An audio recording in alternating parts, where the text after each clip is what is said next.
Kahit ramdam na natin ang malamig na panahon, may iba pa rin na hinahanap-hanap ang creamy at cold dessert na halo-halo. Kaya naman crave no more dahil ngayong araw ay bibida sa ating tipid trips ang isang halo-halo with a twist. Let's all watch this.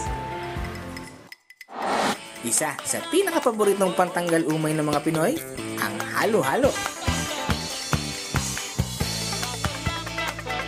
Bakit nga ba hindi? Ngayon sobra na ang hotness ni Haring Araw, naging paboritong pantanggal init na rin. Kaya dayuhin natin ang lamig sarap ng trending halo-halo with a twist. Biyahe tayo sa Tipid Trips! Mula Cubao, jeep tayo sa Aurora Boulevard papunta sa Anonas. 13 pesos lang yan. Pagbaba sa Anonas, tawid naman papunta sa Nara Street at sumakay ng tricycle sa pila nila kuya sa halagang 70 pesos. Sabihin mo lang na sa Maginhawa ka pupunta at pag nakababa ka na, matatanaw mo na ang pinipilahan at binabalik-balikang pangtanggal init ng bayan. Nagsimula po ang aming business na Joshid Food Store noong pandemic po. Dahil nawalan po ng trabaho yung partner ko noon, nag-isip na po kami ng partner ko ng pagkukuhaan ng hanap buhay. Pero yung halo-halo po, nilagyan ko na lang po siya ng twist. Bali, yung yellow po niya, blended ice na po siya with flavor. Ayun po yung kakaiba po sa aming halo-halo. Hindi na po siya kailangan na haluin, na buo-buo pa po yung yellow. Smoothie ice na po.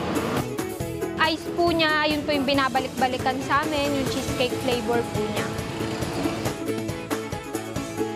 Patok ang twist at sulit na sulit sa presyong 139 to 168 pesos, may enjoy mo na ang cheesecake na yelo at patong-patong na sahog na mayroong tapioca pearls, gulaman, minatamis na saging, mais, nata, ube, pinipig at syempre, leche flan. Pero hindi lang yan ang panlaban. Dahil ang halo-halo nila dito, buy one, take one. 139 pesos to 168 pesos, buy one, take one na po yun. So, lahat po ng nilalagay natin na sahog dito is homemade po.